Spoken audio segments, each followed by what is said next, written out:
How's it going? Welcome to the Red Dirt Road podcast. Marshall Farnsworth here with guest today, Noah Osman.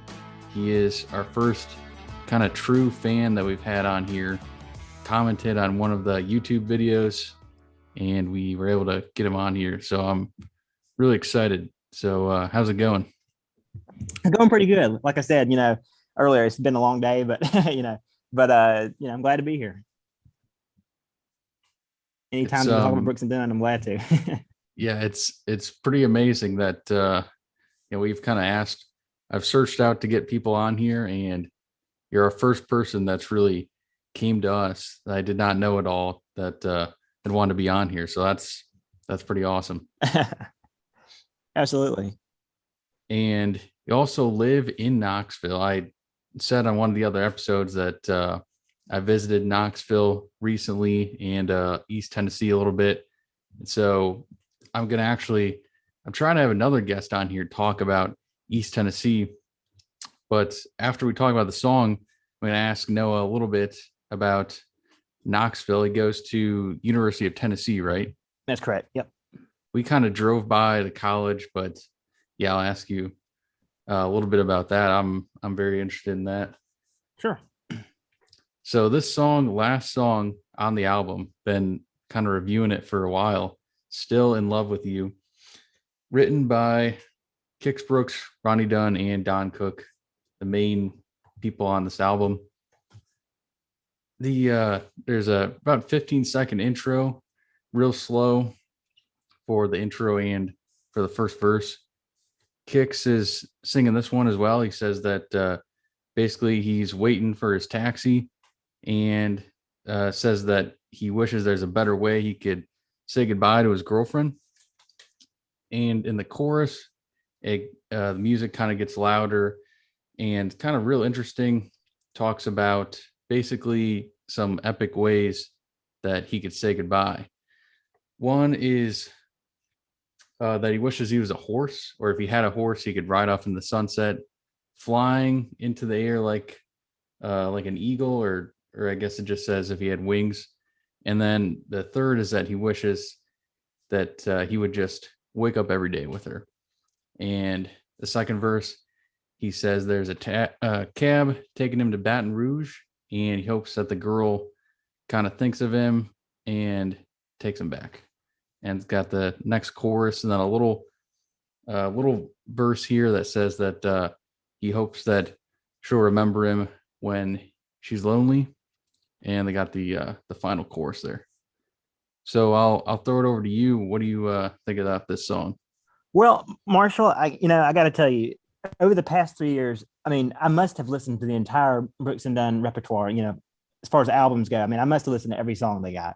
And one of the things that I've noticed is these songs where, and I just want to preface this by saying I don't favor one member of Brooks and Dunn over the other. I think they both have their strengths, both as vocalists even, and just as musicians in general. But one thing I noticed is that these songs where we have Kix Brooks on the lead, usually for me either they're good, I like them a lot, and one such example I'll give you is You're Gonna Miss Me When I'm Gone. That song just such a terrific song to me, and I love that song to death. And then there are other songs for me that are kind of fall flat. And I got to be honest with you, this is not one of my favorite songs.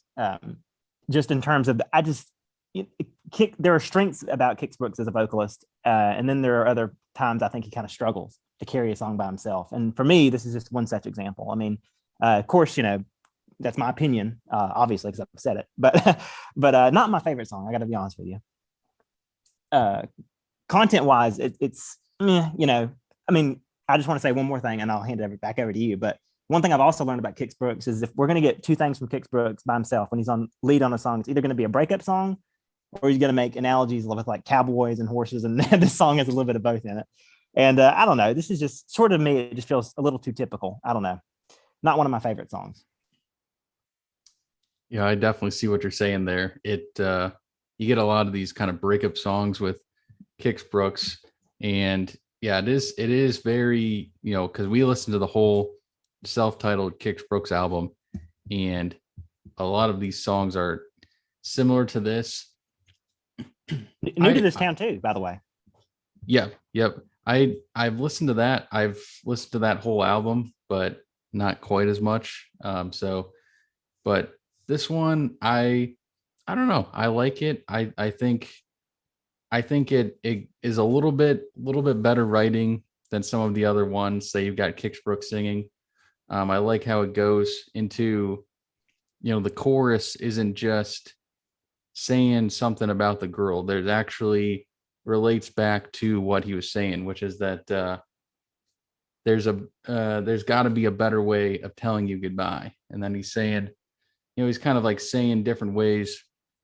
I mean, it would be pretty epic. It's would be a little bit more epic if he's riding off on a horse or flying than taking a taxi cab to Baton Rouge. So Right.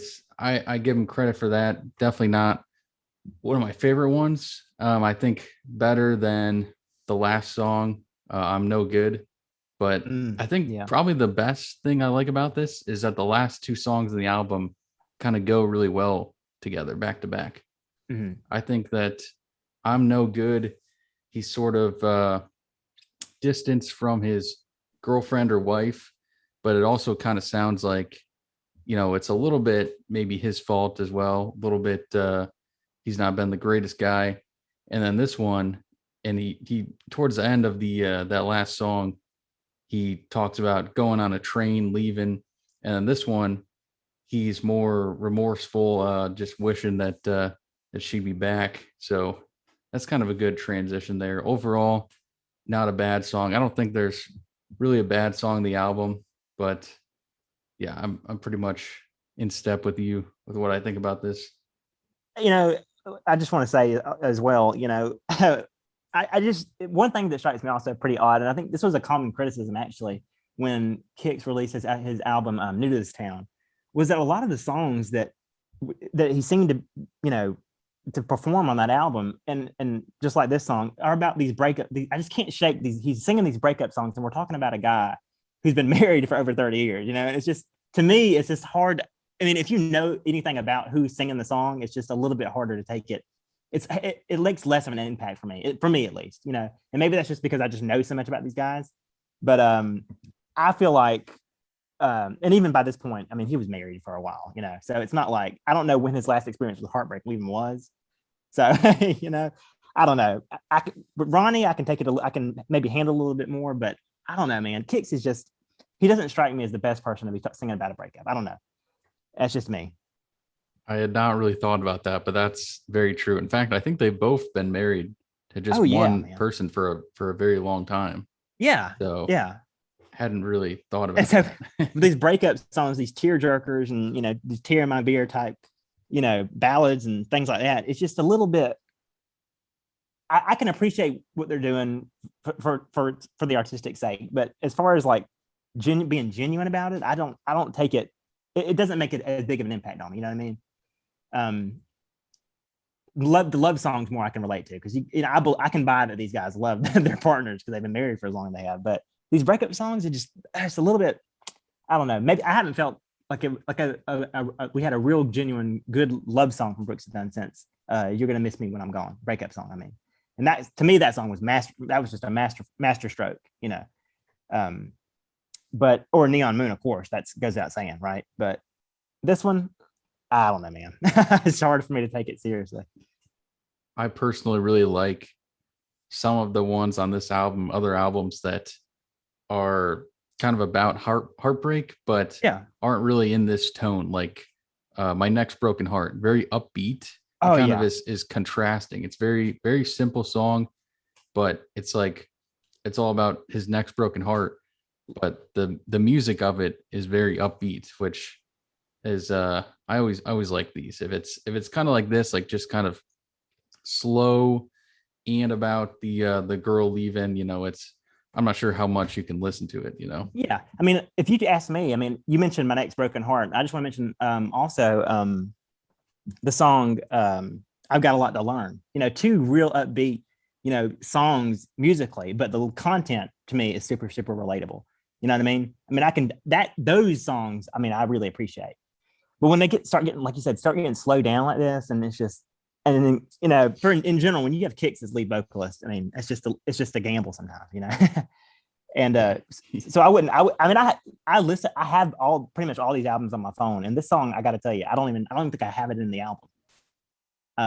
It might have been one of the songs that I intentionally, next to that song you mentioned before that was on it, No Good, I think you said. Yeah, I'm no good. Yeah. Also, yeah, I'm no good. Also, not a fan of that song. That one's just silly to me. I you know, I just don't like it. I don't know. So where would you say roughly this song would kind of rank in this album? Would you say very bottom or a couple from the bottom? Man, that's a rough question. I really hope they never listen to this, because I don't think they've ever put out a bad song. Really, I don't.